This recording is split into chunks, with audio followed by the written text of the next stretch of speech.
Hello, can you hear me? Yep, loud and clear.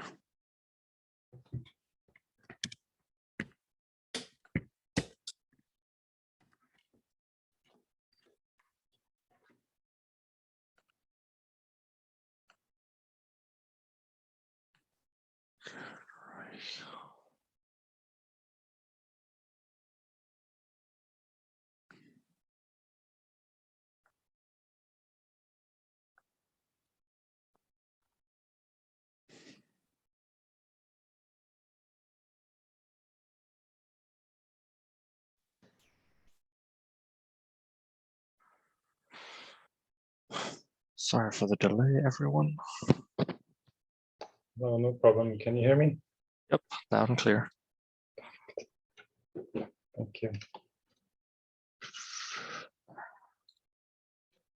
It's probably 10 more minutes, right, to have a break. Yeah, something like that. As Alexandra is still stuck in the plenary session and she's our rapporteur. Sure. No problem at all.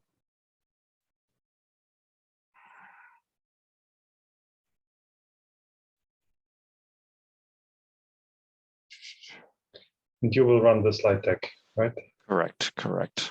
I'll have the slide deck and the mural open. Wonderful. Thank you.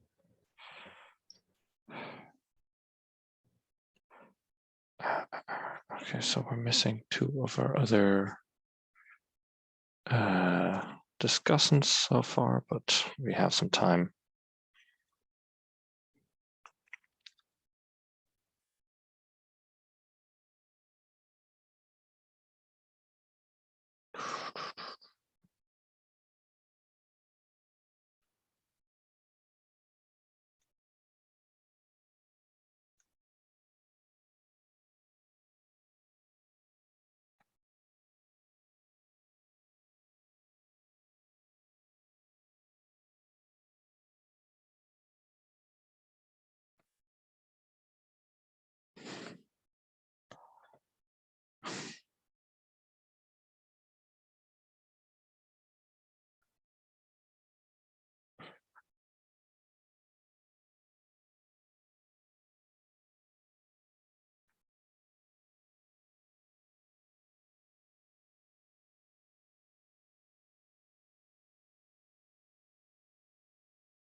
Just call her.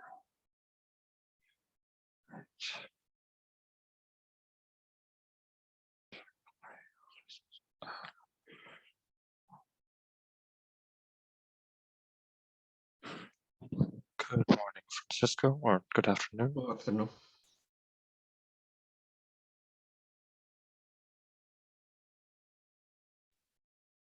Good afternoon.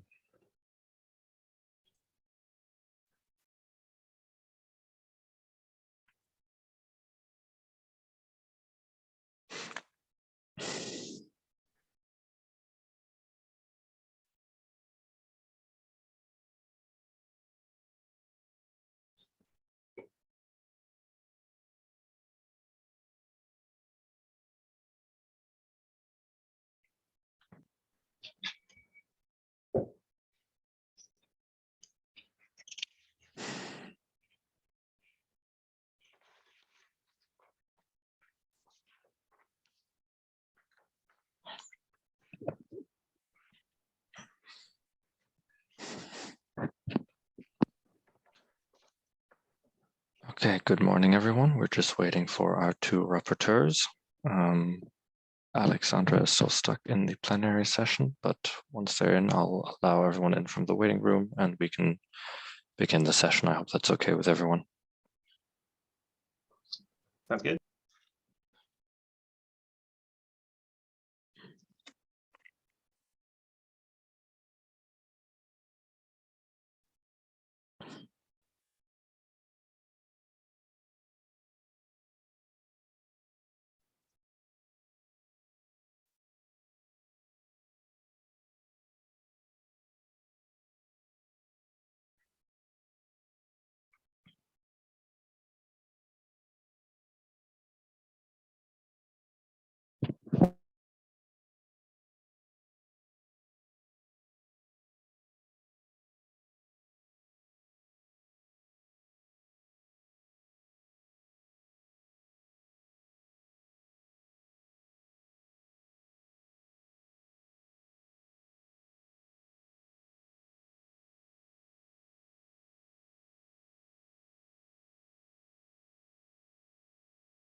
Okay, I've been informed that the plenary session is complete, so hopefully our rapporteur should be arriving momentarily. Could I ask you all to turn off your camera unless you are currently speaking? I'll be sharing all the slides, so you don't have to worry about that. Just tell me next or when to go to the next slide. There is Alexandra, our one rapporteur, and I'm just looking for Mauricio now. Oh, there he is. There he is. Oh, okay. So that's 2 rapporteurs. All 4 speakers. Is there anything else we need to discuss before I let in the participants? Can we all hear each other, see each other? I've heard and seen almost everyone so far, so I think, oh, Rasmus, I can't hear you. Perfect. Can you hear me? Yep, okay, good. And apologies for the delay. We are straight from the other session. Okay, so this is, can you see everything? Can you see the slide? Yes. Shall I let the 50 people in? Are we ready? Yes. Yep, all right, and we're live.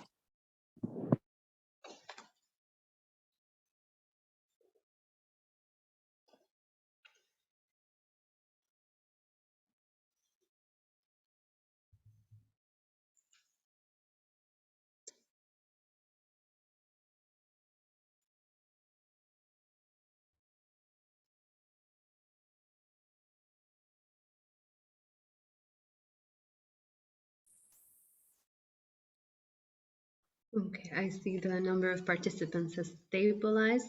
So I can start by saying good afternoon and welcome to the first parallel session of the PSIS workshop on data quality standards for inclusive, non-biased and trustworthy AI. And this session will be about data quality and bias examination and mitigation.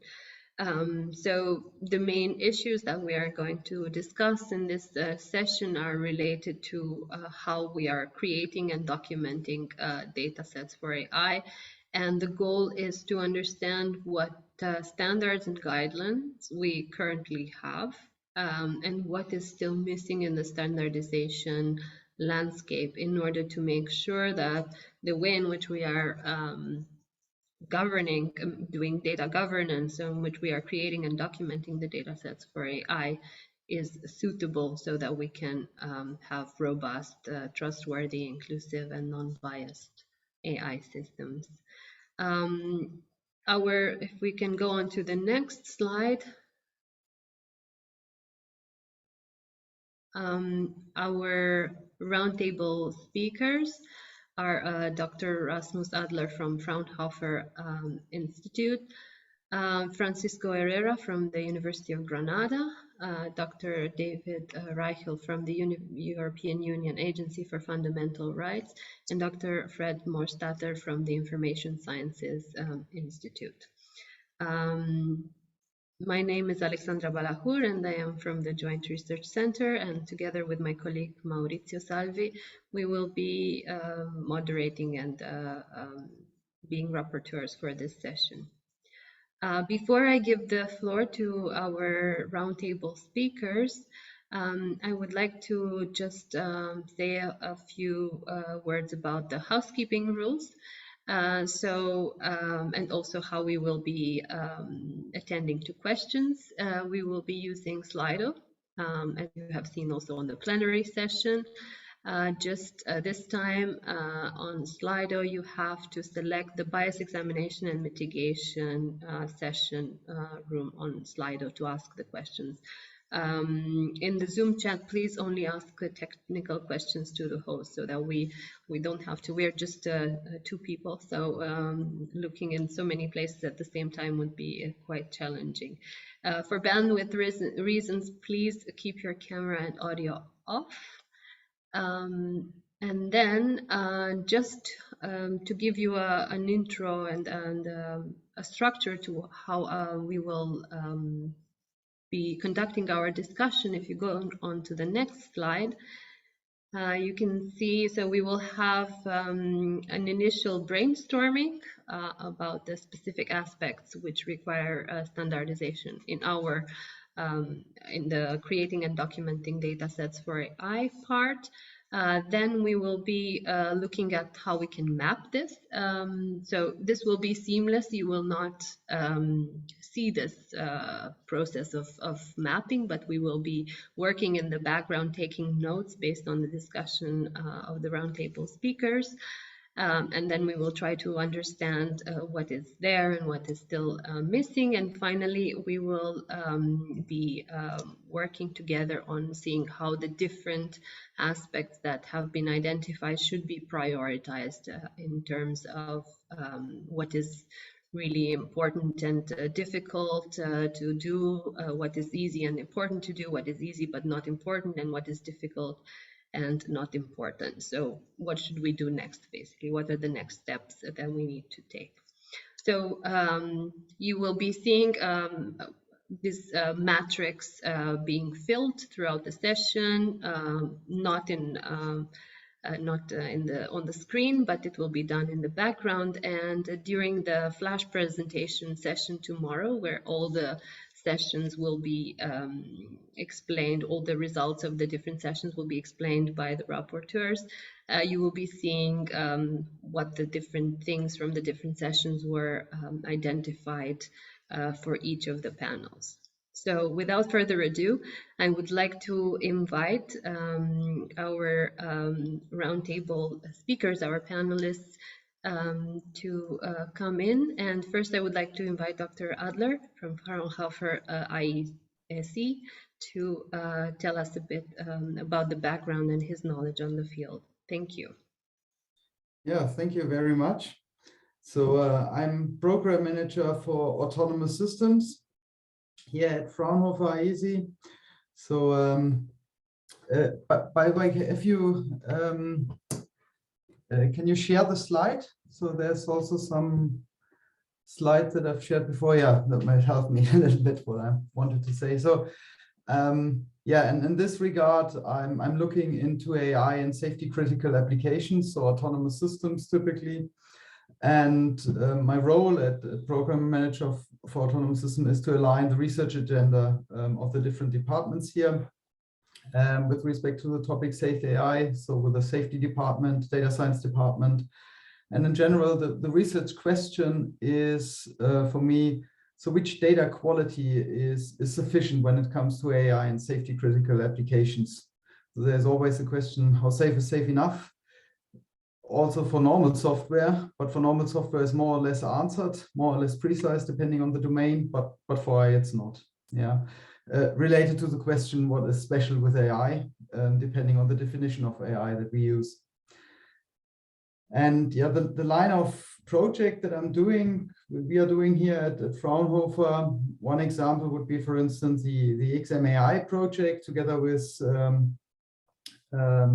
legal department or universities working on legal aspects like definition of fairness, not only safety, but also regulation with respect to fairness, and the transition to technological questions. In this context here, giving then also political recommendations, how to move forward with this. And another aspect is also part of my role to start collaborations. So for instance, this is a project which is currently running where we are collaborating with Assuring Autonomy International Program in York. And they are researching about new ideas how to assure safety of AI-based safety functions. And then a lot of industry projects in various domains, often with autonomous ground machines, so to say, or moving mobile machines, like in context of automated driving. And then together with industry companies. Yeah, thank you. So maybe one next slide. So what is really related to data and inclusiveness in AI, trustworthy AI?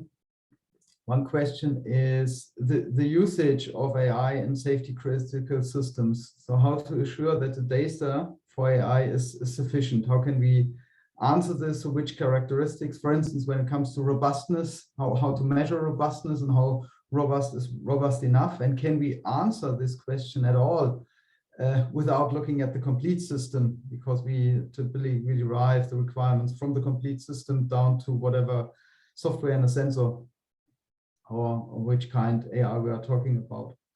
So that's one question.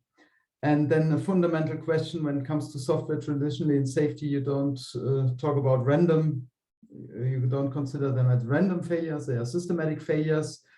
So there's no likelihood of failure, but in the end, there are some, when it comes to AI, many approaches also in the field of testing are looking at statistics.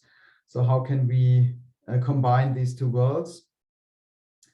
And then if we have some evidences, how can we really establish some claims based on these evidences? Maybe if we have some test results or some quality of data, how can we really argue safety? So that's why this is the topic we are most looking into is assurance cases. So it's an argument based on not only quality of data, but also as other aspects that are necessary.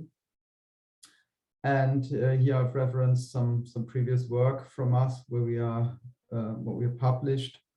And I think what needs to be done here is really extend the concept of assurance cases with respect to a structure, how to argue sufficient data for AI as part of the overall argumentation, safety of an autonomous system. Yeah, and concerning the question which initiatives, recommendations I want to give is, is the idea in this regard that we can always do more in safety. And there's one point where we say, okay, we sufficiently mitigated the bias issue. And what's now sufficient is needs to be standardized at some level. And I would go for a goal-based approach, not hard code what it is, but in general, how to argue for something like that. And the other thing is, that there needs to be a more or less fixed threshold. That's one idea. And the other idea is that still, if we have achieved this fixed threshold, we still want to be as good as reasonably practical and do the best. And always it's necessary to monitor the state of the art and practice in such a dynamic field as AI. Yeah, thank you. So the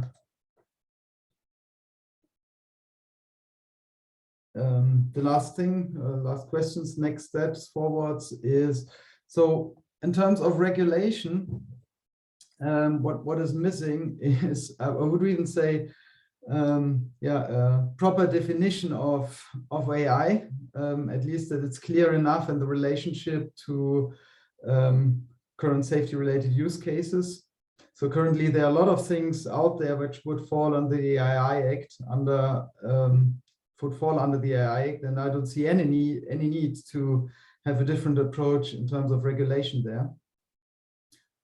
And I think in general, it's a little bit too much rule-based how regulation acts. So my vision would be rather that regulation is more goal-based, just setting up the objectives so that standardization can grab the objectives and say how they are realized in a particular case. And there are some means or some rules defined in regulation where I wonder what's the overall objective behind, and could regulators argue that this rule really fulfills the overall objective behind. And that would be my vision, to have a smooth transition in that regard. On the other hand, I fully understand that some fixed thresholds need to be hard-coded and need to be more binding, and therefore a part of regulation. So in general, I think, considering the complexity of future systems, we need more goal-based regulation and standardization, even though, to have also the sufficient flexibility in engineering good solutions. And that brings me to the next point as an example, which is driven by a colleague of mine, also here from Fraunhofer, is a standard in automotive domain for safety.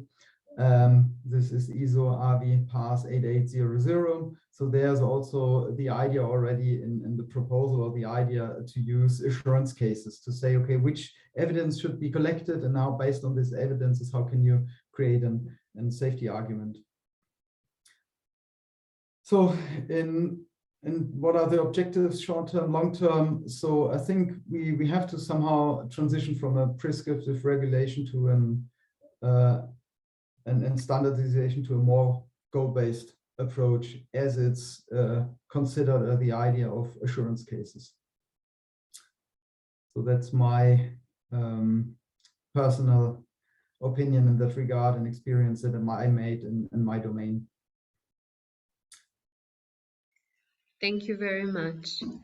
Next, I would like to invite our second panel member, who is Dr. Francisco Herrera from the University of Granada. Please, thank you. The floor is yours. Thanks. Good afternoon. Well, first, my professional background. I am professor in the Department of Computer Science and Artificial Intelligence at the University of Granada in Spain, and director of the Andalusian Research Institute in Data Science and Computational Intelligence. It's the Regional Institute of Artificial Intelligence. I work in the different projects.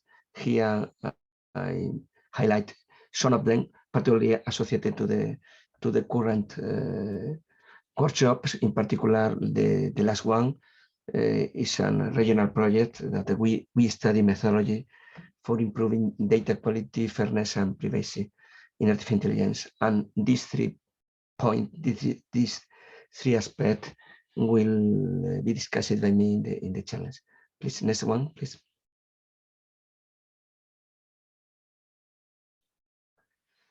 Well, in the first challenge, I would like to discuss the contrast between the data-centric point of view versus the model-centric view.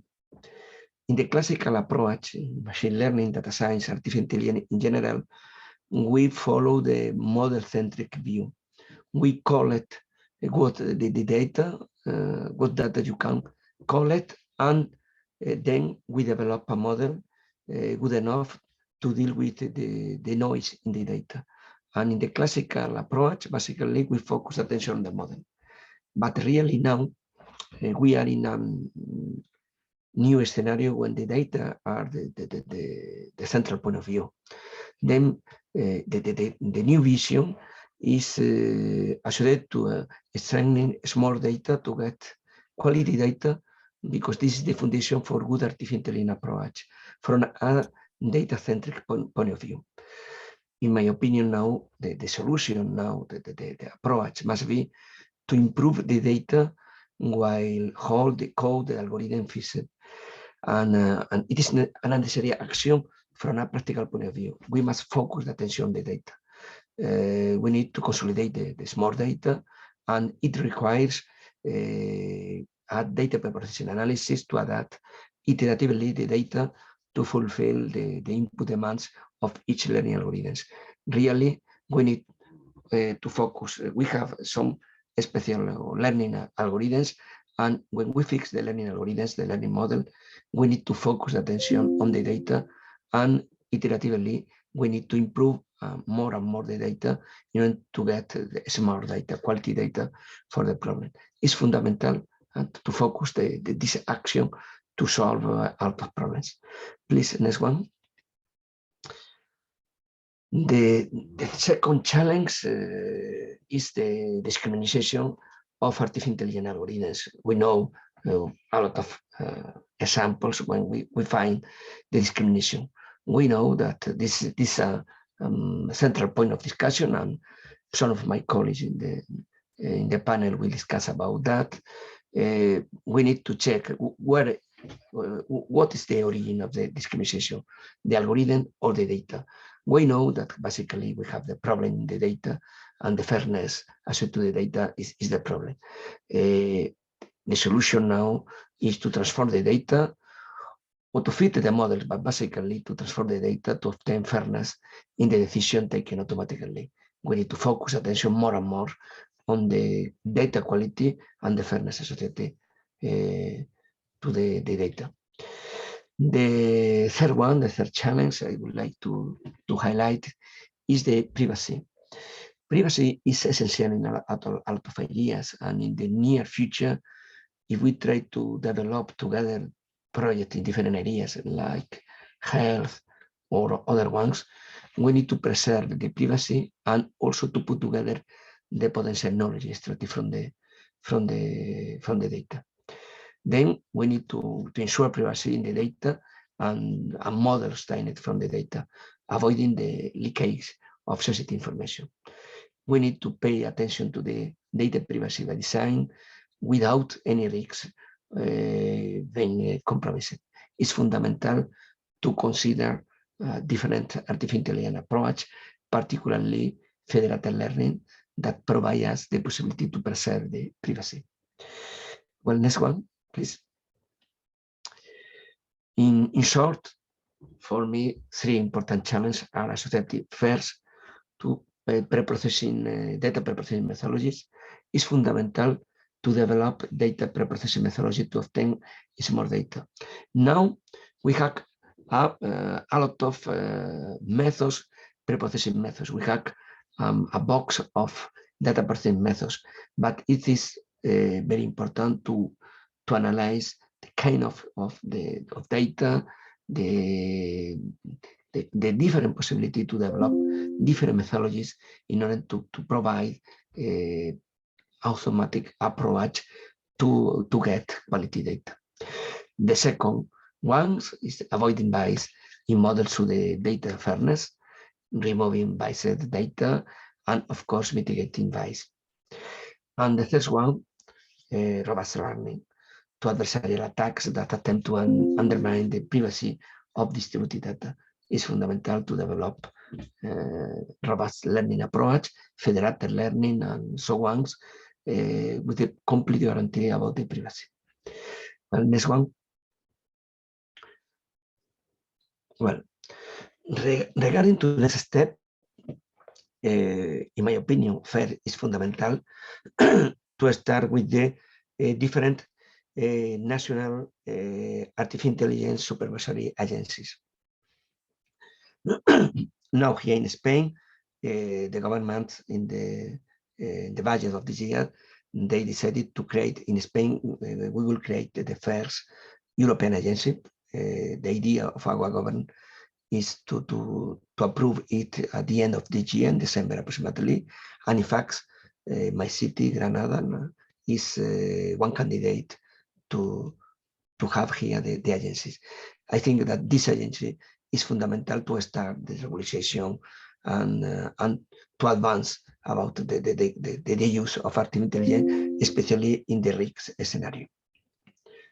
Second, the methodology for moving from big data and noise data to quality data, as I discussed previously, is fundamental to know, to develop, to fix the methodology, allowing us to follow the adequate steps to get the quality data. And for me, another very important aspect and the next step is the data silos. We discuss a lot about that. In fact, in the European program, the budget is around 6,000 million euros in order to create all the data silos. And it's fundamental to create the data silos, of course, without human biases, with the possibility to use these data silos to be used by a small and medium enterprise, because usually medium and small enterprise, they have small data sets, and this is very important to put together the small data set of this small company together with the data silos, allowing to develop the models from a data-centric approach. And a small or medium company will have difficulties to create a model if they have a small set of data, an incomplete set of data. Then it's fundamental in the different areas to have open data, public data silos that can allow to the small company to get the collaboration between the owner of the data and the data silos to get a model. This is fundamental because we have the objective to advance toward the digital transformation of the small and medium company, and this transformation will be based on the data and artificial intelligence technologies. And in order to advance in this aspect, it's fundamental to provide to a small and medium company the possibility to access to data. In this way, the future European Digital Innovation Hubs in artificial intelligence, in September probably, the European Commission will approve approximately 100, 110, is fundamental to the cooperation between the European Digital Innovation Hubs to advance toward this objective, to put together data silos in the different areas, helping to the digital transformation. Next one. Thank you very much. And it's a pleasure to participate in this seminar and this panel. Thank you very much for all the interesting ideas and for sharing your experience and your insights on the topic. I would like to now invite to speak next Dr. David Reichel from the European Union Agency of Fundamental Rights. Thank you for joining us, and the floor is yours. Thank you. Thank you very much, Alexandra, and thanks in general to the European Commission and to Senelec for having us at this really exciting workshop. It's really good to see all these discussions that also have a lot of fundamental rights questions at the core. Next slide, please.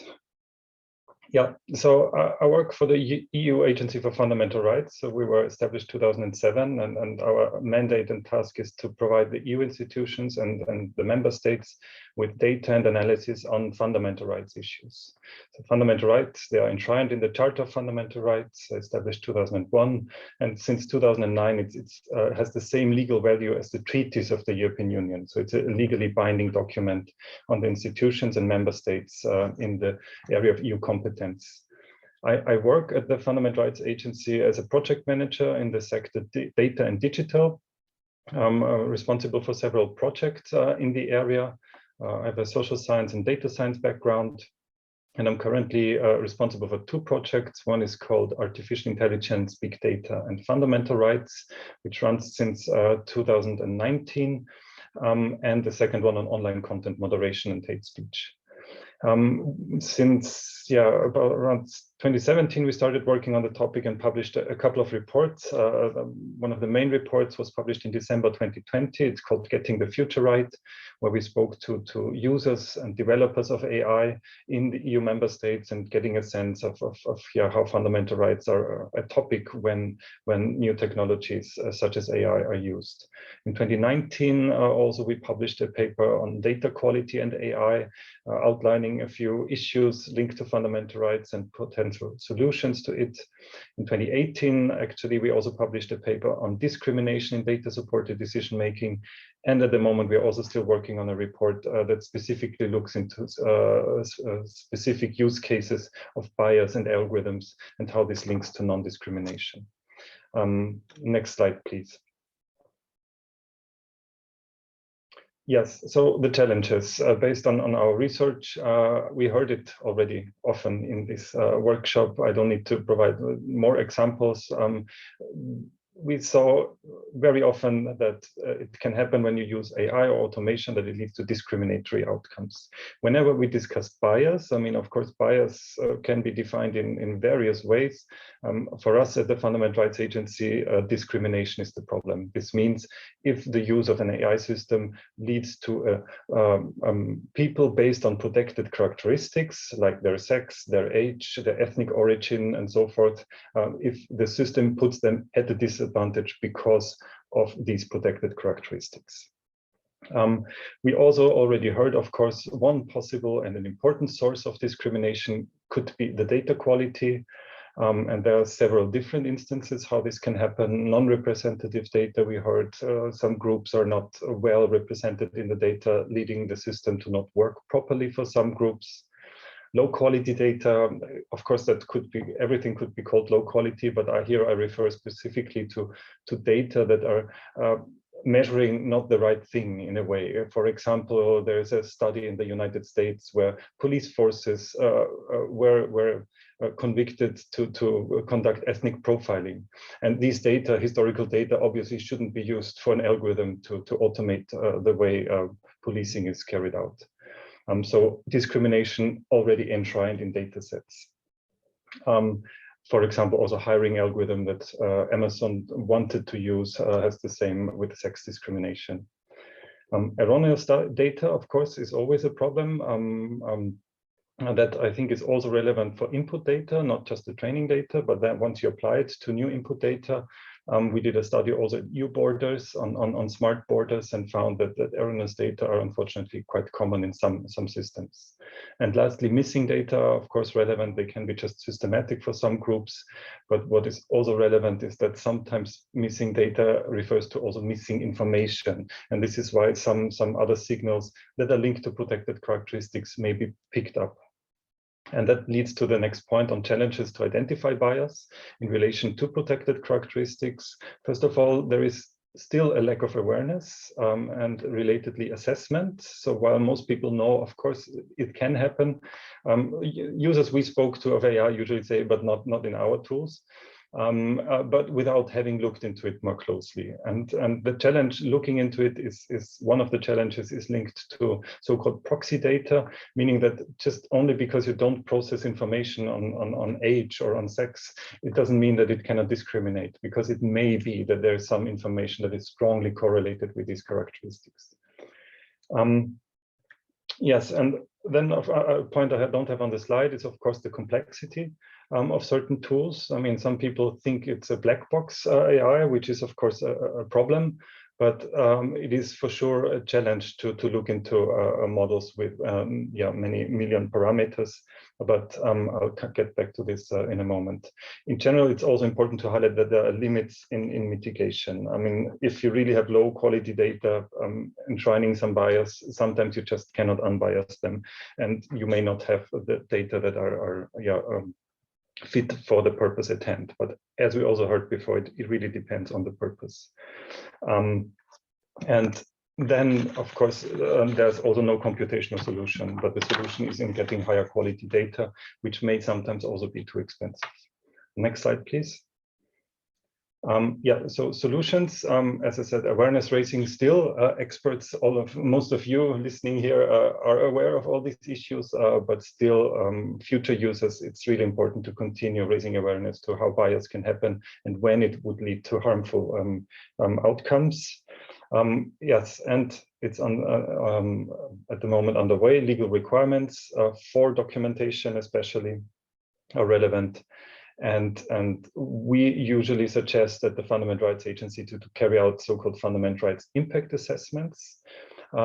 These are very similar to what we heard before, but in general, it means really in view of certain fundamental rights like data protection, non-discrimination, access to an effective remedy, meaning that people have the right to complain, and access remedy if they feel mistreated by AI systems, that this should be assessed before using AI systems. In our reports, we have guiding questions on the description of systems. So we really need a high-level description of system to understand what's going on. This, of course, includes data set descriptions. And what we highlighted in our data quality paper is, I think a lot of lessons on standardization can be learned from statistical offices and the social sciences in data set descriptions.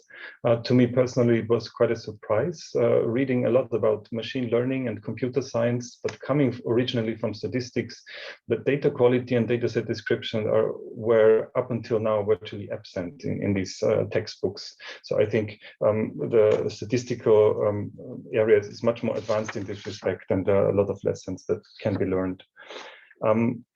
Then, as I said, opening the black box is really important. I think we have a lot of tools available already to test the outcomes of predictions, and this should be done across different groups of protected characteristics, looking for supervised machine learning, which is most often used at false positives and false negatives, and then compare them and look at the trade-off between these errors and so forth. And lastly, I think also relevant is to engage with external experts.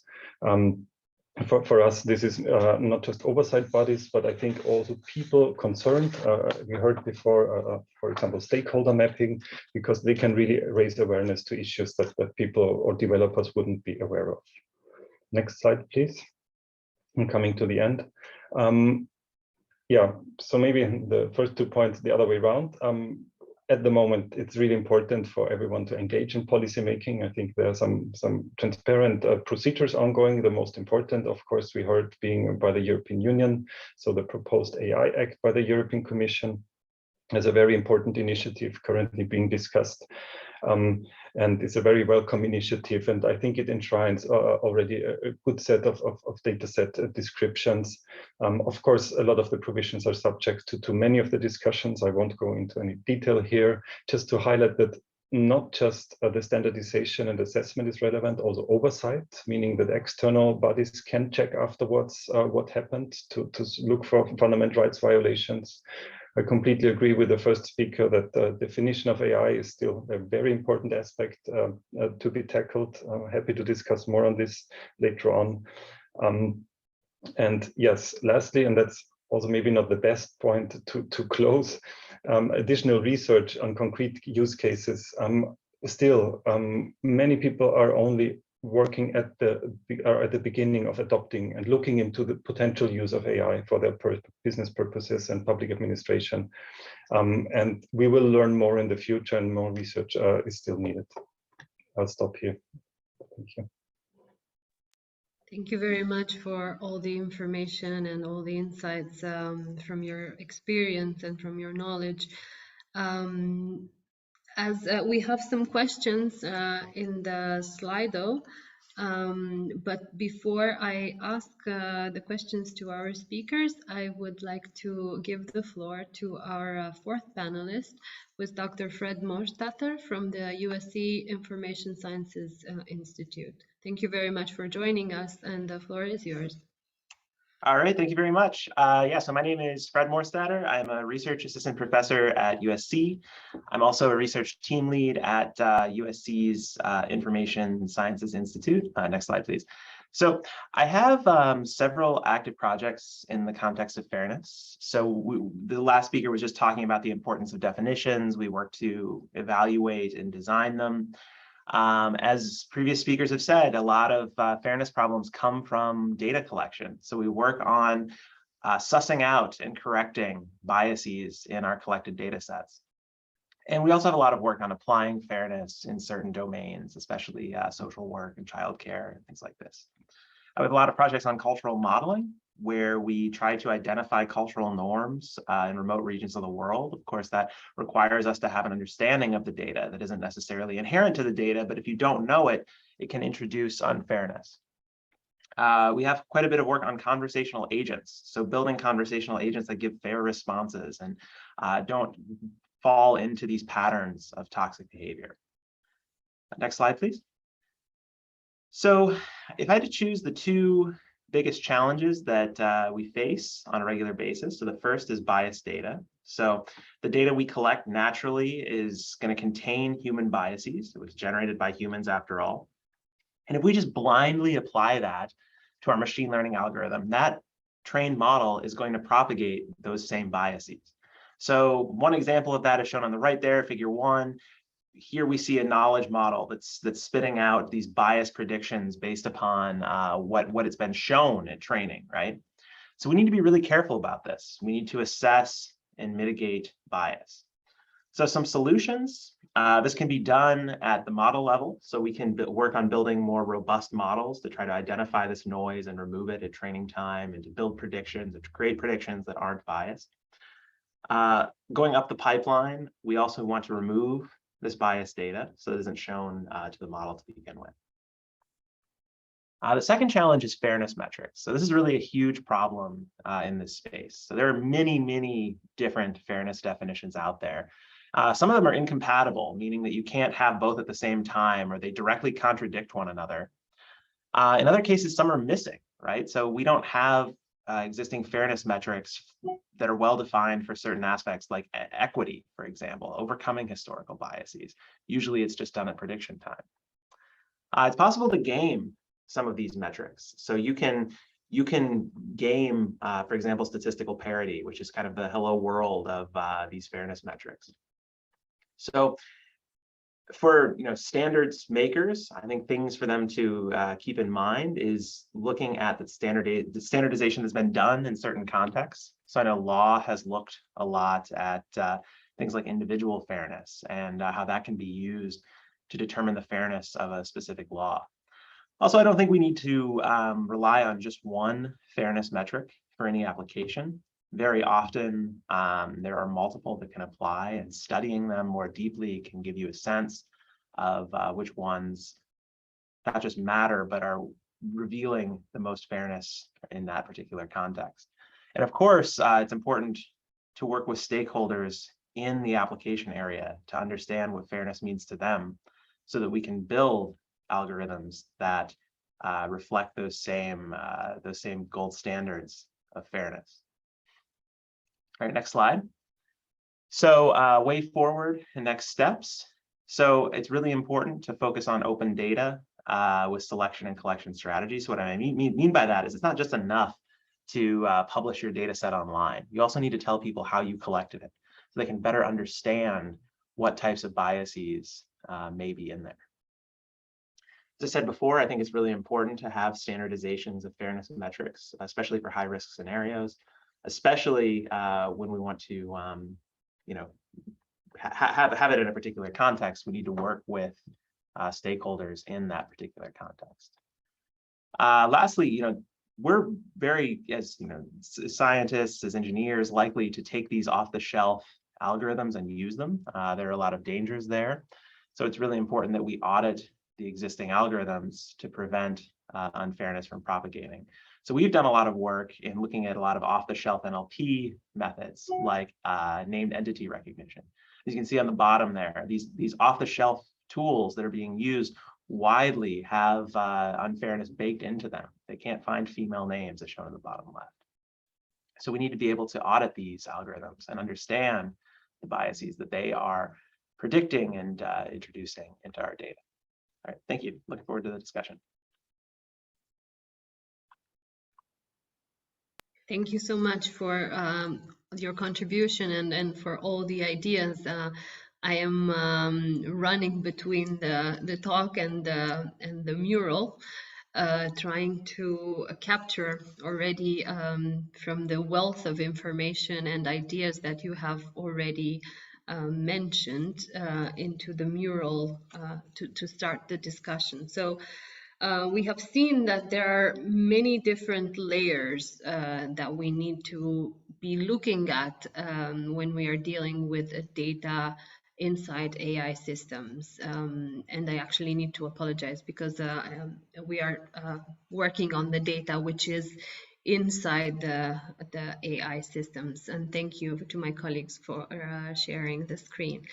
So from the different areas that we have discussed so far, we have to now go on and map these existing and missing components of standardization into the different stages.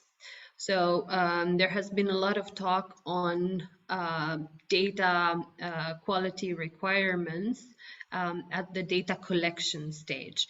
Now, if we can perhaps move into and look into the matrix.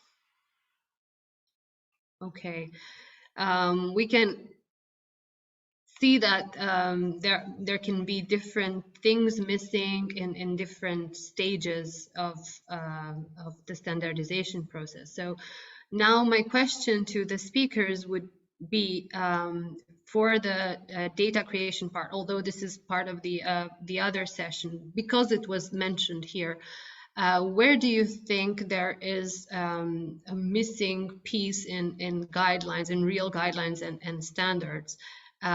Is it in the compilation preparation and bias testing, in analysis, processing, labeling, licensing, restricting, and sharing and marketing?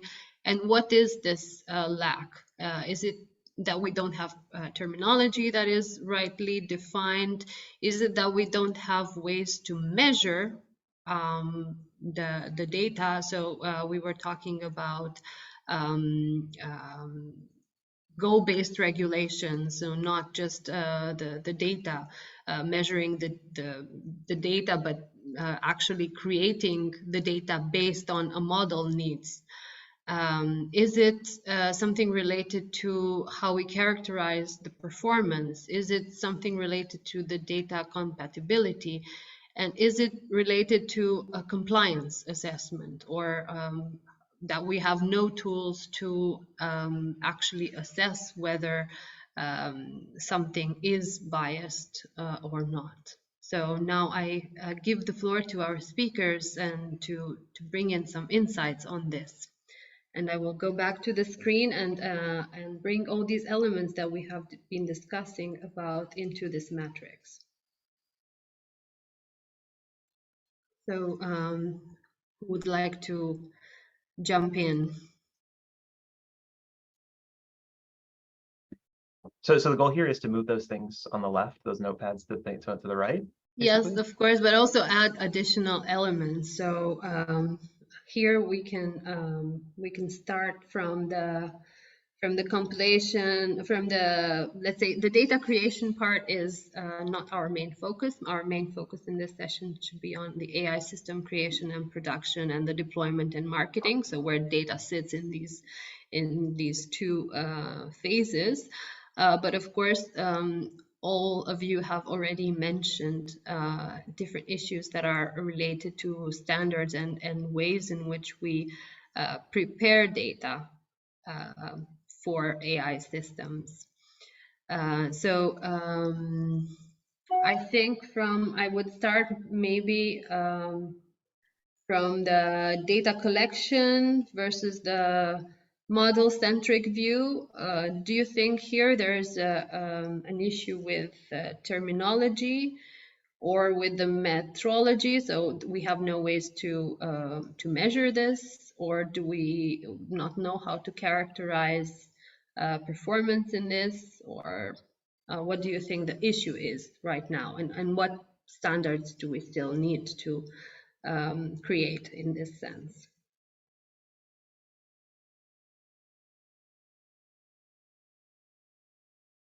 Perhaps I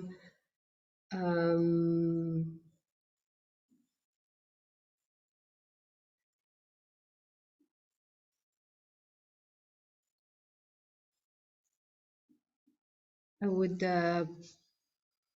perhaps invite, based on the panelists who have proposed these ideas, who have brought these ideas forward, to perhaps Dr. Herrera can talk more about this. So what do you think is missing from this? For me now, the metrology is really the quick next now.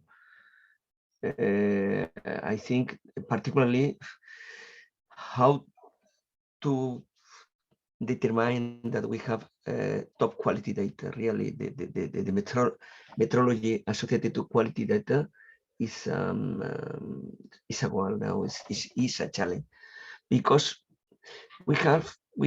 I think that we can consider that we have performance characterization, but not so much also in quality data. Probably in the data creation, we need the metrology and even performance characteristic, because it's very easy to say we have or no quality data, but it's so difficult to have really a real evaluation about the quality data. So what you're saying is that we actually have no measures to say what does quality mean, because we all say quality data, but we don't know what quality actually means. Yes, all as we understand from all as we understand what is a quality data, but we have not mathematical tools to really to determine the quality data. Of course, we can analyze the noise, we can analyze the quality of the future, even the quality of instance, but a global measure really we need to advance more and more in this area. It's fundamental because, as I discussed it, if we want to think about from the data-centric point of view, we need to advance more about the quality of the data, and even the terminology isn't the terminology, methodology, even performance characterization in some specific for some specific problems. And for you, what does a performance characterization mean in terms of the data sets? I understand that we are discussing. I think that with the performance characterization, really between performance characterization and the methodology, in some cases I'm not sure about some differences. But with the performance characterization, I think that we are discussing about any kind of function or objective that can provide us or can measure the quality of the characteristic or characterization of the data, the quality data. But also when we discuss about methodology, we are discussing about this kind of problem. We are thinking about the measures in the science, the application of the measures. For me, methodology and performance characterization are they have not a clear frontier and separation. For me, it's very important to advance in the methodology and finally to have a performance characterization context. Yeah, so probably performance characterization is how, and the methodology is like a unit of characterization of the performance. Yes. Something. Yes, Yeah. I agree. But really, they are together because and really are together, and it's very important to advance in this area, because theoretically when we have not quality data, we can pay more attention to the model, but finally we have not a final good solution, and this is fundamental. This kind of evaluation about the data. Okay. We have removed noise of at the training. There are different posts about the data. I am checking because and there is another question, the fairness, the transformation data model to fairness on the left. The fairness, really, we have you have shown about the fairness, the transforming data, no, on the in the screen on the right for me. Yes. Here about but really the fairness. We are discussing a lot about fairness, about device, but it's also so difficult to. There are some mathematical measures, but we are far from a good solution. Also, fairness and to analyze the fairness of the data is directly associated to the quality of the data. Is fundamental. Yes, and do we have regarding fairness? Do you think we have the right terminology defined, and do we know how to assess this fairness inside, like when we are modeling, and then we are introducing that model into a system that then goes into production? Do we know? Do we have the right terminology? Do we have the right tools to measure if that data is fair enough also for being expanded to a production ready system? I think that the terminology is correct. It is not easy when one starts to read about fairness at the beginning. It's not so easy, but I think that terminology is clear. But again, here the methodology is the problem, really, and we need to advance in the methodology and finally the good to analyze the performance of the data related to the fairness. And really, I grew up transforming data and 50 models, but really it's transforming data basically. When we are discussing about the discrimination, basically the discrimination is associated to the data.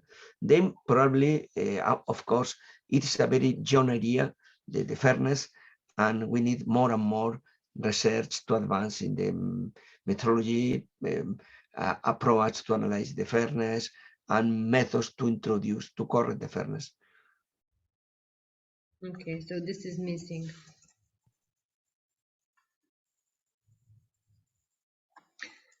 Okay. We were also discussing about, of course, also in this context of data pre-processing and methods to remove biased data. Regarding that, do you think, and I'm asking this question to all the members of the panel, do you think that there is a defined terminology? Okay, we have bias, we know what bias means, but do we have like a standard terminology, and do we have a standard methodology on how to do this? Do you think we should have like stricter guidelines or a very clear standard on what does it mean to remove bias, and how should we do it? Like, what is best practice? Really is directly associated to the fairness, and really is associated to the fairness. We need to advance more and more about mathematical models to really to analyze the device and really discrimination. Really, we are at the beginning of this area.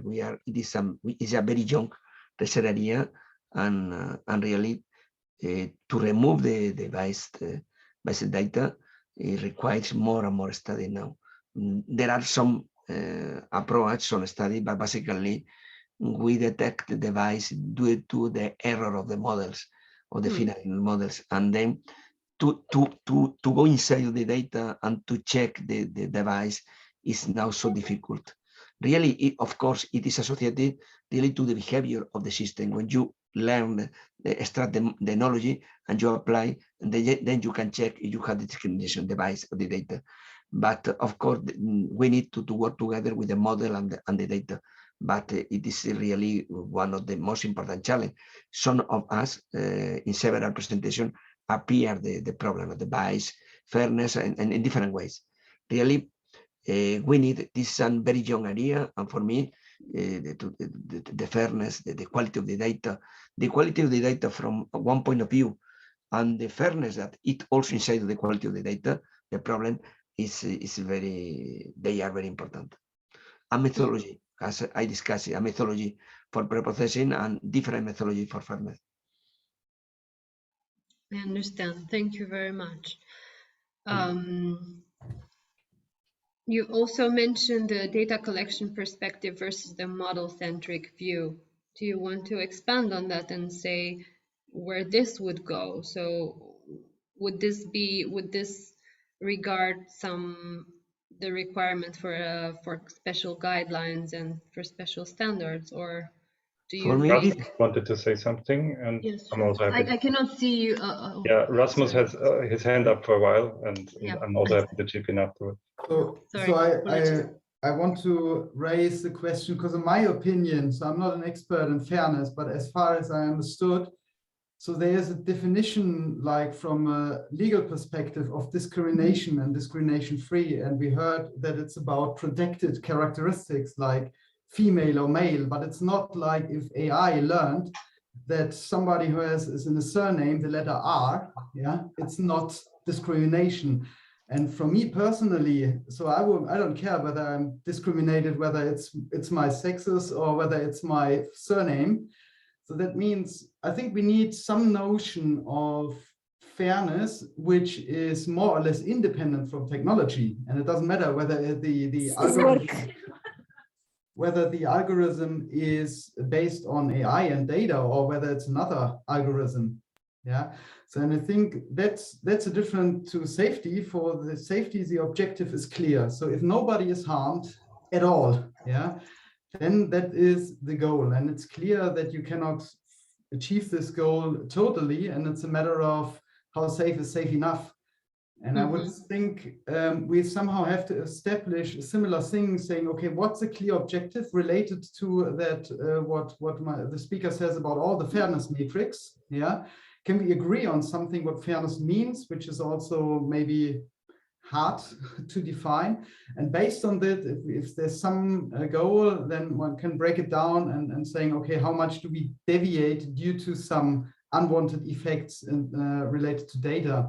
So that's my current perspective on that. And to bridge this semantic gap, as we call it, so the gap from natural language, yeah, and intuitive down to 0 and 1, to bridge this gap, I think a reasonable approach is to use assurance cases to make clear what is your top level goal and how you break it down to testing, to data used very by training, but more importantly, even data during testing. So that's not in the first line here. So with and how to derive based on all these steps that are done, yeah, really claims, and based on evidence, on this evidence, claims that you can argue that you achieved your objectives. And I think that would be a way to go forward. So this is something in both the AI system creation and production and deployment and marketing, that there is no clear way of actually describing performance of these systems based on the data.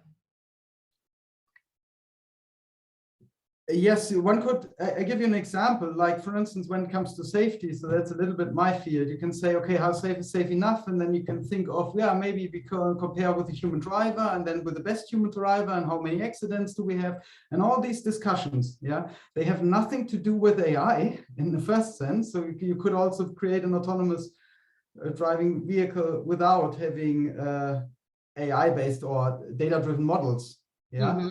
And then you can use data like post-market surveillance to challenge and saying, okay, that's the overall argument. And you can have top-level metrics to measure whether you achieved your objectives. And you can break it down, if you have an assurance case, to a lower objectives, and also measure how good your maybe perception system is and so on. And that would be, I think, a reasonable approach forward. Also, to have for the community, if they can assess the line of argument that is done in an assurance case, they can reflect and challenge argument and so on. But if you have a rule-based approach and someone, the standard or a law is coming with some rules, and many people don't know where they're coming from, what's the objective behind, what's the line of reasoning, then it's hard to go forward in this field. Yeah?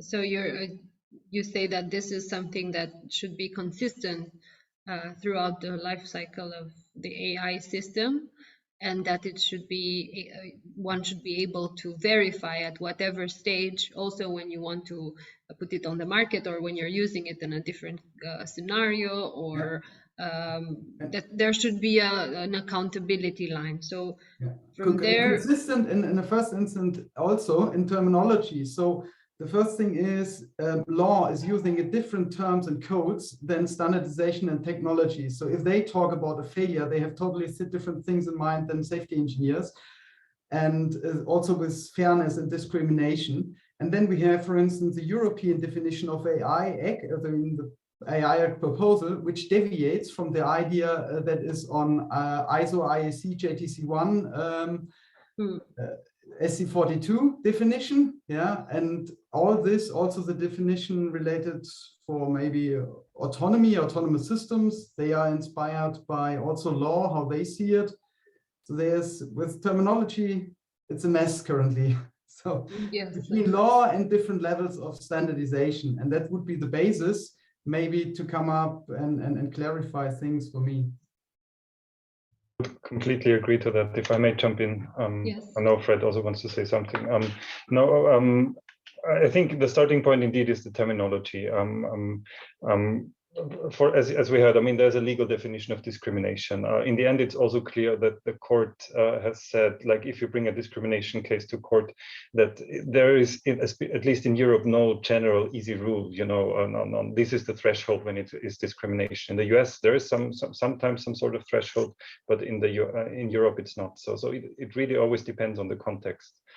At the same time, the use of AI and using data is something that can help us in this respect, because at least we have some data and some thresholds. And I also liked what Rasmus said, like from insurance cases, there's a lot to learn on how approach this, at least in a systematic way. And starting with data quality and the definitions, one definition of data quality is fit for purpose, meaning that you cannot define the data quality without knowing the purpose the data are used for. And I also, so clarifying the different terminology is really important here, because, computer science, statistics, law, they just use different terminology sometimes for the same concepts. In statistics, when you go to the Eurostat website, you select the data set, you can click on a tiny icon called metadata, and there's a very structured description of data sets. And I think in other disciplines, this is available, that can be nicely adopted, and then you can really collect the information that you need. It's a time period of data collection, what information is enshrined in the data, who was responsible for collecting the data, when is it updated. It's a series of basic questions. Like a data governance best practice, right? Exactly. It's a series of questions that can really help assessing, like, if there is already an issue or not. And yeah, so I think that can really bring us already quite far. I'll stop here. There are also questions on Slido. I'm not sure if we should answer them now, but maybe Fred wants to go. Yeah, just to add to that, I think, implementing fairness in different contexts and different places is going to be completely different, which only underscores Rasmus's point that we need to kind of step away from the algorithmic perspective and like come up with some first principles for what that really means, right? So I think from that perspective, yeah, and also from David's perspective of looking at different fields and like what's already been done, what standards exist is really important to this kind of thing. I see on the left we have this this note card that says data silos without human biases. I don't think any... and actually there is a question in the Slido on data silos. What do they mean, and what kind of, is it like synthetic populations? Is it like synthetic data, or what do you mean that this data doesn't have any bias? Is that for me? No, that I think is for Francisco, who mentioned the data silos. Repeat the question about the data silos. What do you mean by data silos? For me, yes, the data silos. I am thinking about the open data associated to one specific problem. When we work and we discuss with a small company, let's suppose a small company in tourism, for example. Then the data, they have not big data, they have small data. It is so difficult to develop models. They have incomplete data, and it is so difficult to develop a model for this company. This company needs a big silo of the data silos in the topic, and with the possibility to put together the private data of the company or the small company with the open data. And then if we combine the open data in an idea, in any kind of tourist problem or on agriculture or so on, it is possible to combine the public data with the private data in order to develop models for this small company. Or from other point of view, we can extract a general model from the open data, the data silos, and then we can use the transfer learning approach in order to adapt the model for the small company. But it is very important to have these initial models, general models from open data in the different areas. In other cases, it's so difficult to develop top quality models for a small company with a small data sets. This is my concept. Of course, data silos, we can think about data silo from different points of view. In this case, I am thinking about data silos for a small and medium company in the area when they need to develop models, but they have not a complete data set for starting the models. Really, we must discuss about data silos for a small, medium company. And do you think that has to do with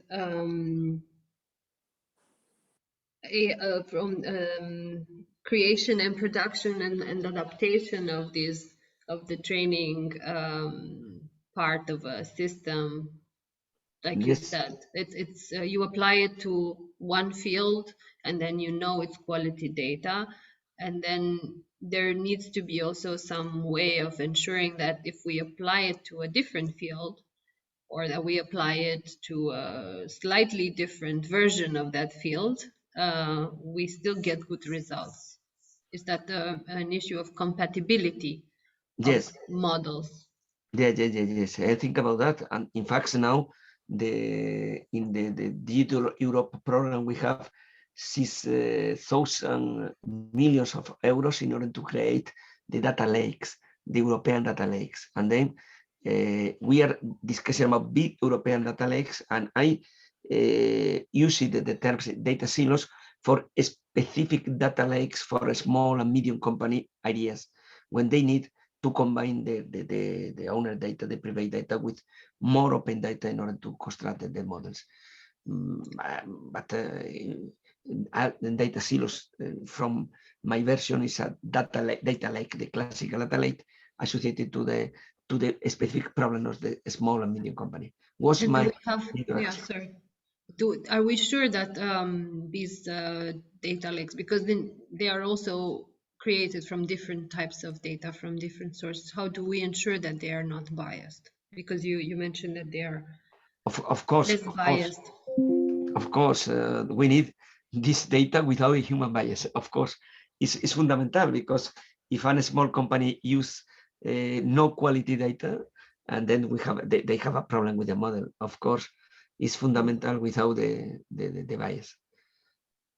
This is a complex problem, because we need to put together data from different sources, from different companies, and also we need the methodology for to analyze the bias associated to these big data sets, the data silos. Really, it's not easy problems, but I think it's fundamental. Now I am coordinating an European Digital Innovation Hub here in my region, and discussing the problem with a small company. A fundamental problem it is to have top quality data in the idea of their business in order to develop, to use this data together with their private data to develop models. Okay, so this probably also goes in the deployment and marketing side, that it should be clear what things are compatible with one another. What do you think? Yes. So when we use data from certain fields, and then we create models, and then we adapt them and so on, but it should be really clear when a product is on the market, what exactly has been done to this data and how the adaptation has been done, and if there is indeed a compatibility between the field where we want to apply the system and what the system was designed for. So here we have other elements.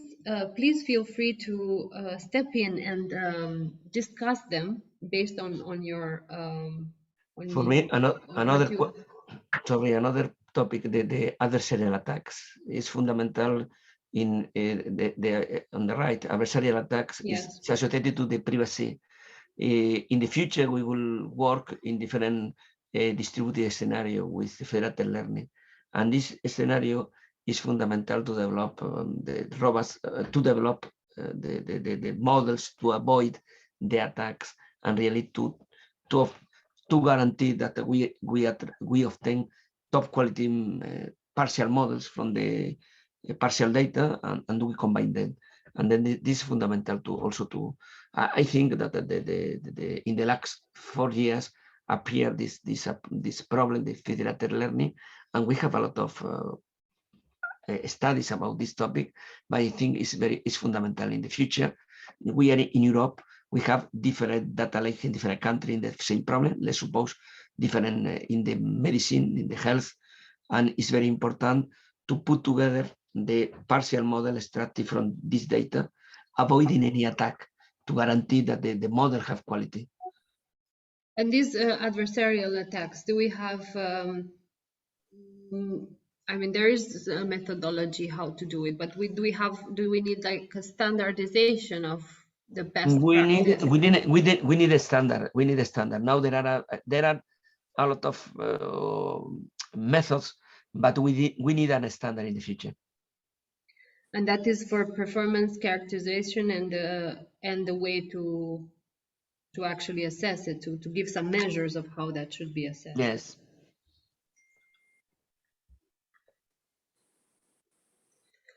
Okay, moving on. We were also talking about so we also have this data collected for other purpose, repurposed for another application. I think this goes very much into this data silos, data lakes idea as well, because we gather data to build good models for certain fields, and then there's also this whole discussion on how do we is it okay to repurpose that data, and how can we repurpose that data? And here, what issues do you see with that? What are we still missing as far as guidelines and standards are concerned? If I may. Yes, please. Yeah. So, I mean, in general, I'm not aware of any guidelines on the use of AI in many fields. I know in medicine there exists some, also insurance, but on a horizontal level, it does not exist. So I think in all these areas, it's useful to work on processes that allow to assess these challenges. I'm also linking to one of the questions that we have on Slido was like, is big data does it always include bias? And I think part of the push now for new technological developments are because we have so many data collected through social media and the internet and so forth. Part of it, not everything. But I think it's also important to what was mentioned before, data always have a bias, of course. We never have the perfect data set. And it's really just to understand if it's compatible with the purpose that it's used for. In social science, we measure according to, we have two errors, of course. There's measurement error, like what I collect in the data, is this appropriately for what I want to measure or predict in the future, on the one hand. On the other hand, it's errors of representation. So do I cover the population I want to use it for? This means, for example, if I have a fraud detection data set from Germany, is the situation exactly the same in Bulgaria? Can I use this data in another country, for example? As it's also, or is this over time a change, which is called concept drift? So is that something related to goal-based regulation? But yes. that the regulation should be goal-based, so based on what you want to achieve. Yes, I mean, the ultimate goal, and one of the goals is, of course, to not discriminate based on corrected characteristics, but this can also only be assessed when you know the purpose of the data collection. And the goal is, of course, to not have any automated system that discriminate. And one of the challenges, of course, is that certain data sets just do not deliver this information. The question is also when someone has to decide that I just cannot use this data set for the purpose at hand, and I also cannot afford the right data because they would be too expensive. That's a bit of a tricky thing, but it all starts with the dataset description. And then on the other hand, of course, there's the system creation and deployment questions. I mean, if you just have a general purpose language model, for example, without proper descriptions of it, you can still work based on assessments and tests. I mean, that's also an advantage of AI models, that you can test across certain groups and then compare outputs. And this also gives, I think, quite good information about the performance of the system. And last, okay, because so here it's because I'm aware of the time, but it was just one question on the guiding question. I think we can go a bit, and of course, if it's okay with everyone, we can stay for 10 minutes longer, I think, if it's okay, because we also started late, so we are a bit behind. But if it's okay with everyone, of course. Sure. You still wanted to say still something. answering Sorry. this question. Yeah, thank you. No, I mean, there was a question because I mentioned guiding questions on fundamental rights impact assessment. I mean, what is also important, there's so many initiatives out there and so many are developing tools that the Fundamental Rights Agency, we just provide information to develop these tools properly, because I think there are a lot of people working on standards and regulation and impact assessments at the moment. No, but the guiding questions we have in our report, Getting the Future Right, I don't know if I can share the link somewhere. Yes, of course. On page 97, we have the guiding questions in our data quality paper on page 15. With the You can add it to the on chat. You can I'll throw it into share the chat. this in the chat, or if you are on the slide, or you can put the link there as well, just for the Perfect. for the people Okay. to know. And where would you put this the fundamental rights impact assessment questions? Are they Yeah. are there like an overarching methodology that tries to do some sort of performance characterization, compatibility, regulatory assessment, or what is your? Yeah, the reason for calling for a fundamental rights impact assessment is the absence of standards in certain areas. A fundamental rights impact assessment is something that allows to assess fundamental rights in different contexts. And I mean, you can rather put it to the right top, I would say, but it's really something that should be done before deployment. And of course, the scale of it can be different. And of course, a lot of these elements are included in the AI Act already. And essential parts of it are the description, as I already said, I mean, data set description, purpose assessment, and just consider like how is data protection impacted? Could it lead to discrimination? What are the potential protected characteristics?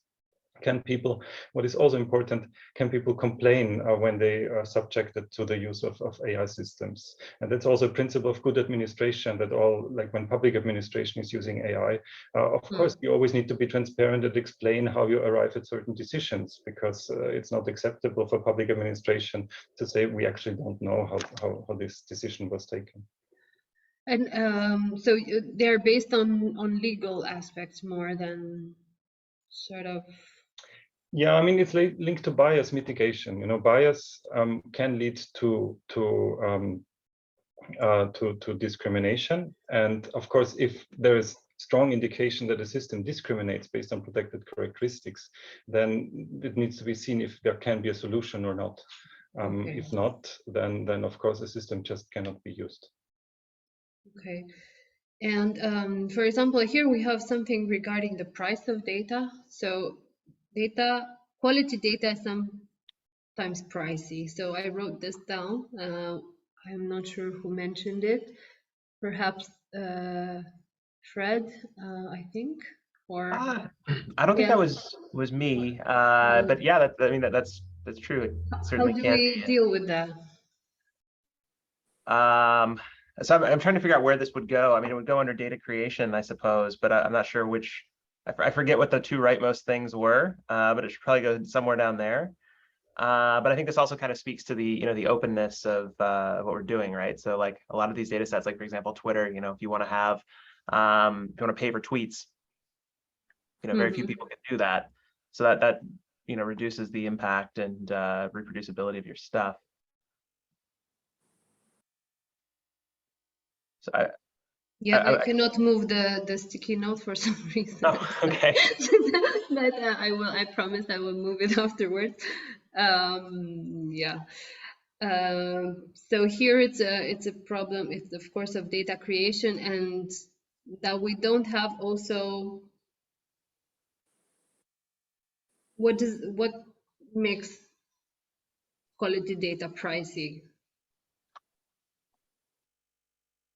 Maybe it's a rhetorical the greed of the companies producing it. I'm not sure. It depends. I mean, it depends on the situation, but oftentimes, these are just for sale by the companies as part of their product. Yeah. So and also probably that that there is no real standard for good data. So then there's there are companies who take advantage of that, I think. But I think, but more than sometimes pricey, I think that the problem is that to have the measure, how to guarantee that the company is collecting data quality. Of course, it's pricey, but we need to connect it with really with the measures for the data quality. It's so difficult. We need to connect the quality, the cost together with the way to measure it and the procedure, the pre-processing. The problem is that we have not the methodology for pre-processing techniques to guarantee the quality of the data. It's a mix.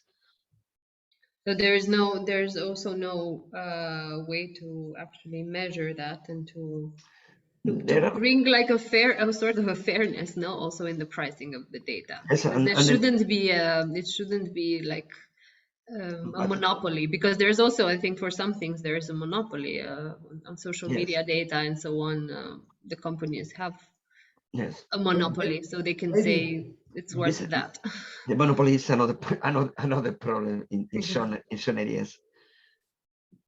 Yeah, you were also mentioning the audit of the. Sorry, someone else wanted to say something. Yeah, so maybe I have a question also for the discussion, maybe challenge the discussion a little bit. If we talk about data quality, we're talking about the data that is used for training.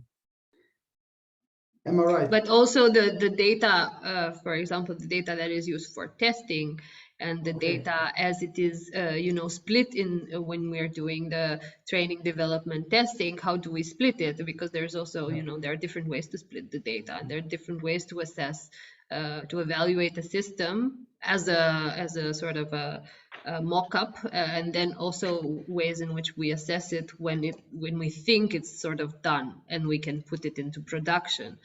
And then who do we sell it to, and who do we have the right to sell it to, and what should they apply it to or not apply it to, based on the data that was used to create it. Yeah, because I think what would be important, as we have it several times, the purpose. So for instance, one could not care about, one could say, what is the assumption about using data for training so that the model learned the right thing? Yeah, and it's not only a matter of the data, but the model itself that is used. And maybe one can establish the claim that the model has learned the right thing, that the testing is more important. How do we assess that the model has learned the right things from the data? Yeah, and I think when it comes to this point, there is the idea of saying that was used in history, is like in when everybody did their own benchmark, and then there was the idea of having a common task framework, saying, okay, where we have a specific task, when we have like in terms of testing, we generate this, but then it comes to the question, okay, is this really representative and proper for the very concrete use case? Yeah, like in automotive domain, every situation is different. And therefore, I would really, related to the goal-based approach, think of what is the overall objective and why do I care about data quality at all, and which kind of data, and then be free how to address this problem, or how to establish the claim about that what the algorithm is doing. Because I'm afraid that otherwise one would come up with some metrics and so on that and then just blindly follow the matrix without knowing which claim needs to be established in the end. I will just put it here as outline.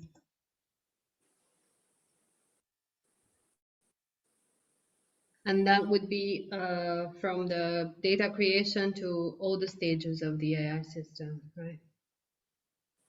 Exactly, yeah.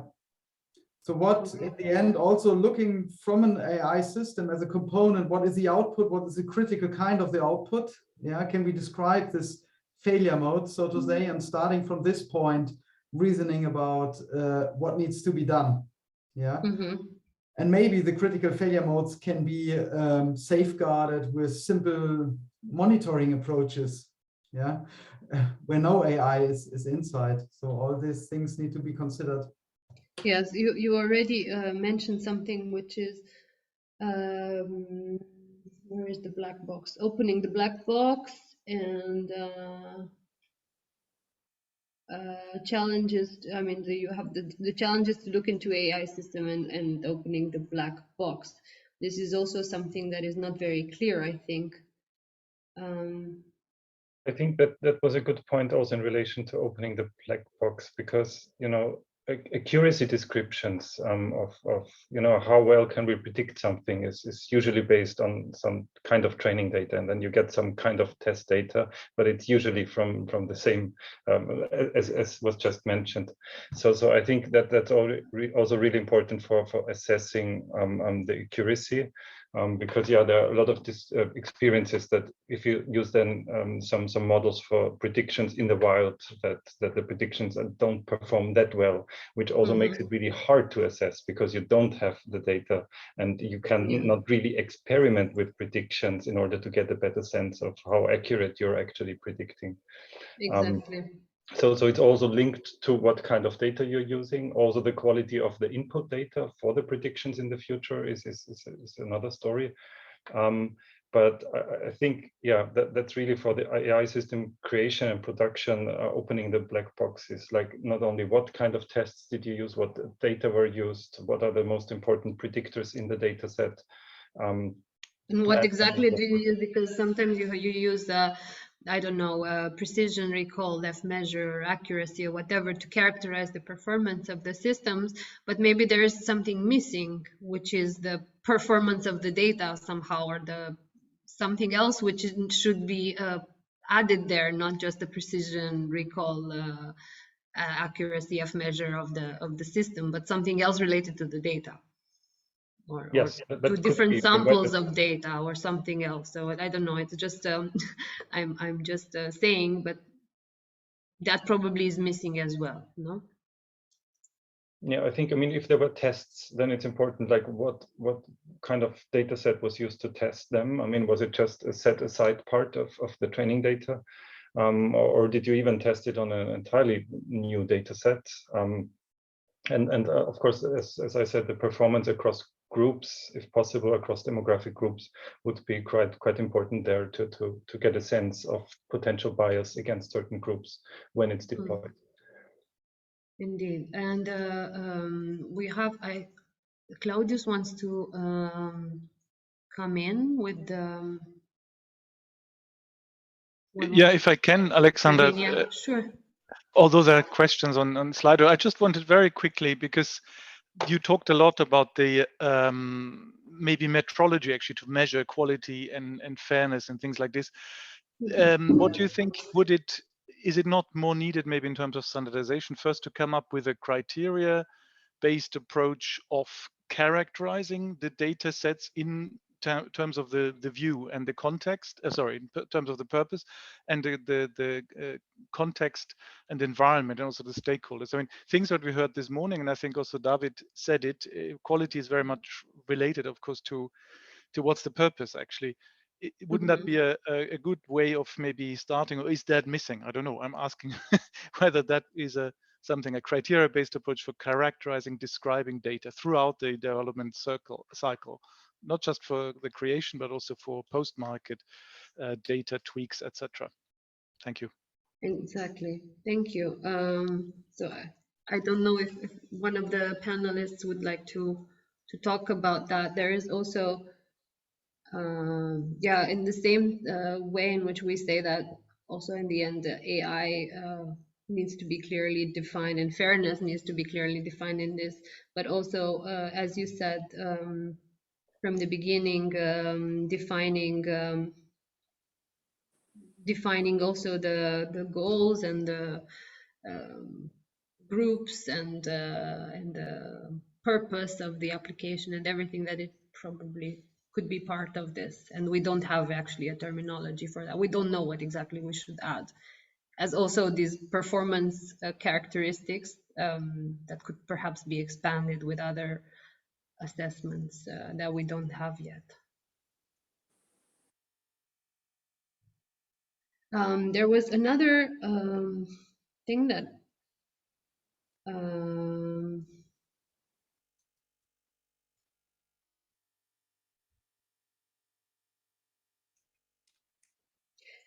there was in this issue on the limits.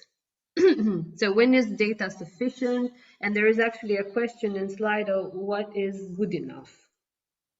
What is good enough? And so here we have when is data sufficient with respect to usage? What are the limits of mitigation? And so what does good enough mean? And I think Rasmus wants to intervene. Yes. So yeah, happy about that question. And that's really the point one should think of. And for instance, I make the example with safety. It really comes down to the question at a high level. Give you an example to make it concrete: autonomous driving or automated driving. How safe is safe enough for this kind of technology, for a whole fleet and so on? And then really from that high level perspective, which is very high level, you have to break it down what it means for a fleet, for a vehicle, for the whole perception system, which has several sensors, and then break it down to one sensor, which has a little bit of a data-driven model and an AI, maybe image recognition. So that's a huge path. And I would really, so there's no way, no reasonable shortcut, yet just to come and say, okay, that's a general metric. It depends how you fuse your sensor and so on in this sense.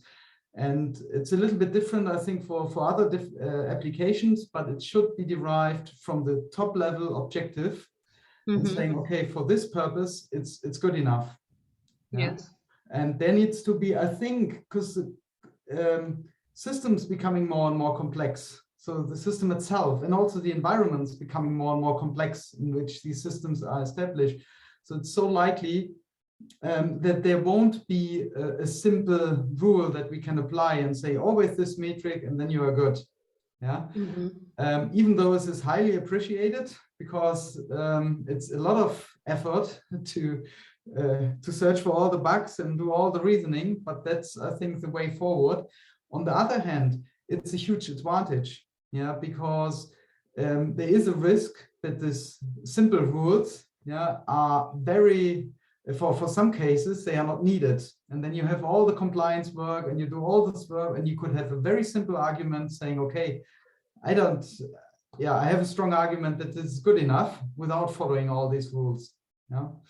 And so it's the goal-based regulation and data quality and also system and AI systems.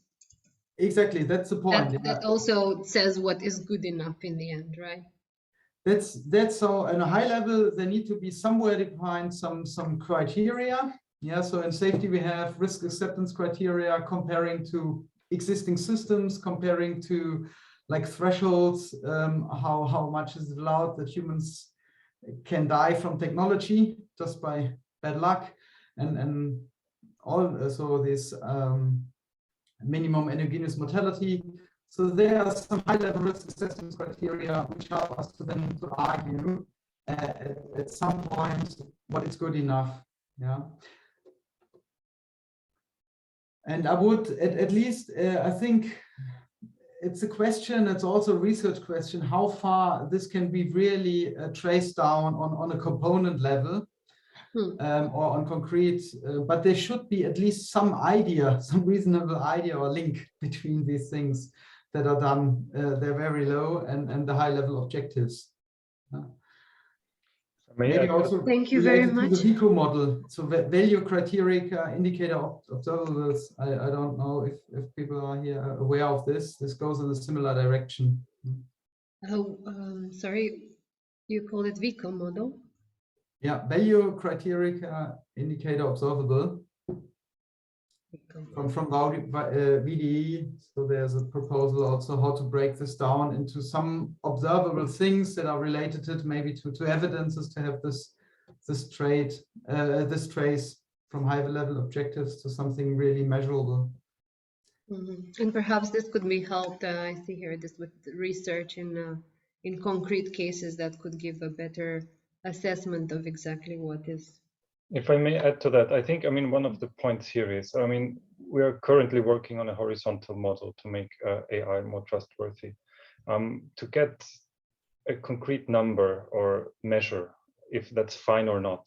Green light data set, red light, that's not fine, will likely only work in specific domains, because that's hard to say across domains at all.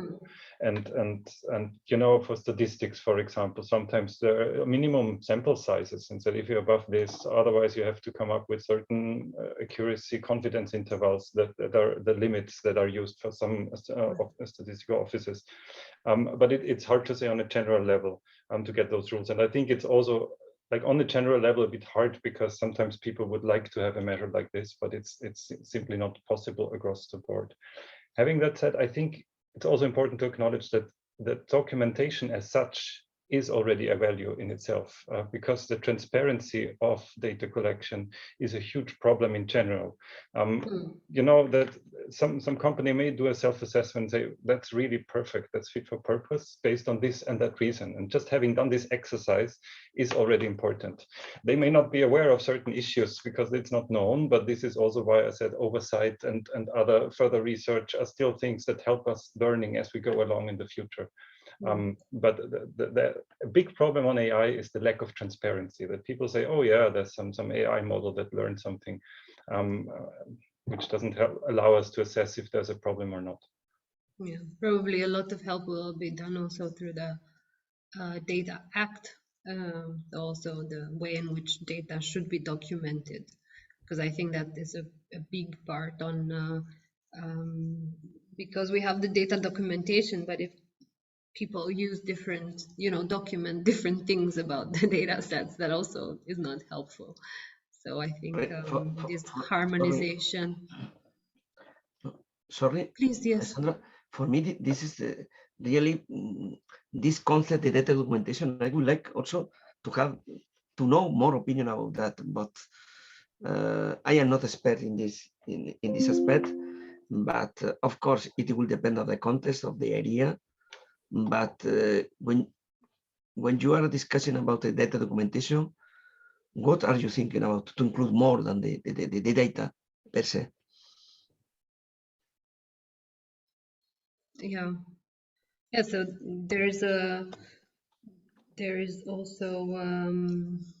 there also have to be, I think, very good guidelines and standards on how exactly data should be documented for AI systems, and I'm not sure that doesn't exist yet. So that the actual characteristics of what should be included in a data set characterization. What metadata? Still to discuss exactly what kind of metadata should be included. Okay. With the Okay, thanks. So I think we have gone really over time. Thank you for staying, and thank you for all the contributions. If you would like to mention anything that you see, this is a bit of a mess. I will clean it up for tomorrow for the presentation of the flash for the results session.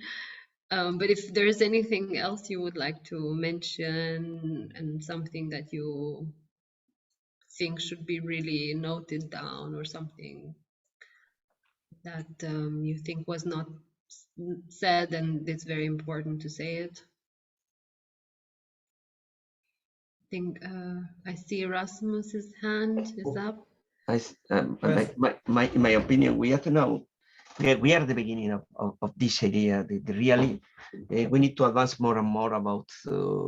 We have a lot of studies about learning models, but if we compare the data pre-processing, the data quality, all these aspects related to the data fairness, etc., all the different aspects that they are fixed in this post, we can assert that we are at the beginning of the study about data characterization, analysis of the quality, and so on, because we have more and more proposals, algorithms, methods of the learning, but in comparison, we have only a small percentage of studying about the data.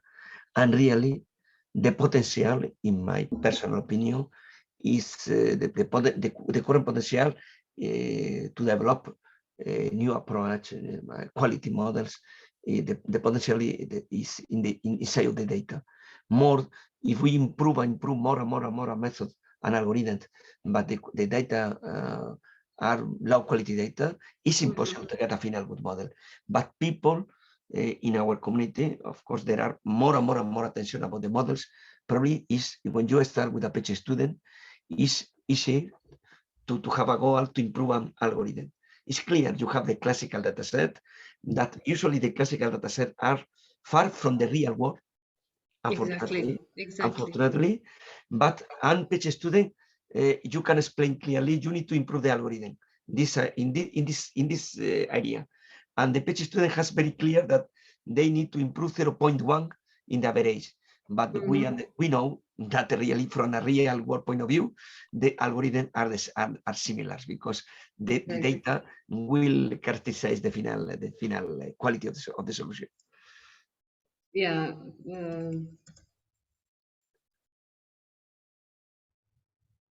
There is also this issue from the deployment, from the creation to production, where we are not sure whether indeed, you know, we obtained 99.99% accuracy on our little data set, or our bigger data set, but that has a lot of noise and a lot of weird things.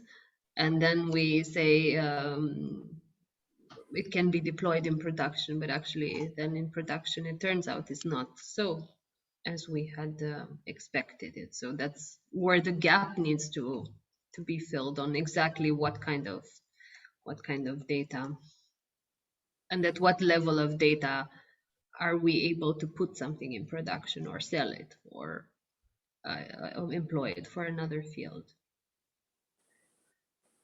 I see a hand from Veronica Marinelli. Would you like to say something?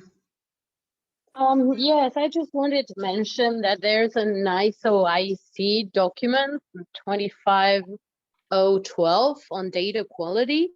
It's a data quality model that establishes characteristics for data quality, and it has associated metrics. And it would be interesting to see if that model can be used or expanded to fit the needs of data quality on AI. Indeed. We were co-authoring also this standard, and it gives us some idea how maybe inherent data quality links to more system-dependent data quality, like availability and so on. I think it's a proper basis. But when it comes to metrics and how good and how much is enough, I think then we are in the same discussion that we had here before. But it's reasonable from my perspective to consider this at least. And one final remark that I would like to raise here is, I think many discussions that we had, and that's typically that I experience when talking about AI, they're not, as AI is not defined, you don't know whether it's really AI related or not, but it's somehow algorithmic decision making, I would say. Yeah, and it does not, and I recommend to split it in this regard also in standardization and so, because if it's to make sure that it also holds for other algorithms. Yeah, and data-driven models are not the only thing that we will experience and push new kinds of technology. For instance, there's connectivity, which is also a big thing. And even you have normal algorithms, like it's hard to predict. Yeah, for instance, the financial system is incredibly hard to predict, even though selling and buying, if it would only be like trivial algorithms, triggering each other. Mm-hmm. Indeed. Thank you. Any other final remarks? I see Fred unmuted himself. I don't know if he wanted to say something, or now I put him on the spot.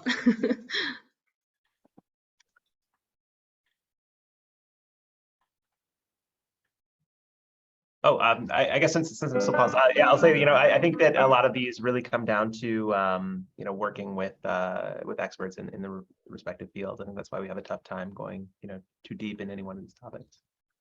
That's why we also have tomorrow, we have the 6 sessions that are vertical sessions. So they are specific to find specific issues and specific challenges and specific ways to overcome these challenges or wished for solutions from 6 different fields. And I invite you to join the one that you are most interested in.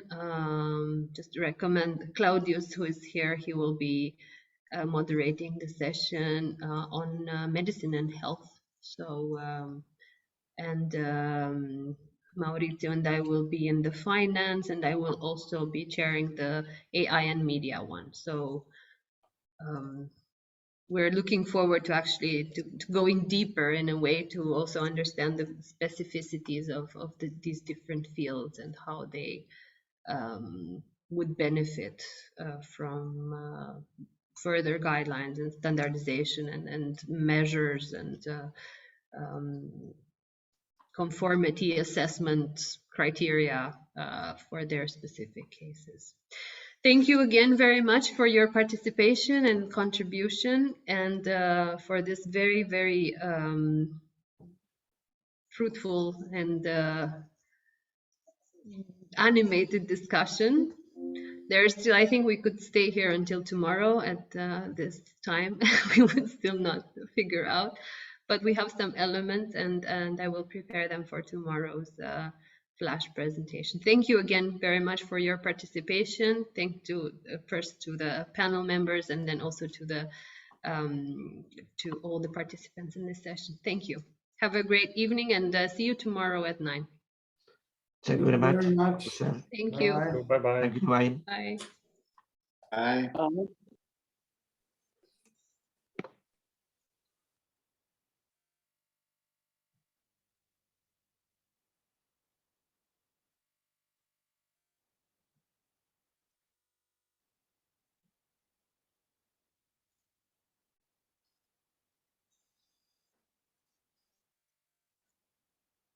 Okay. We can stop the recording, I think.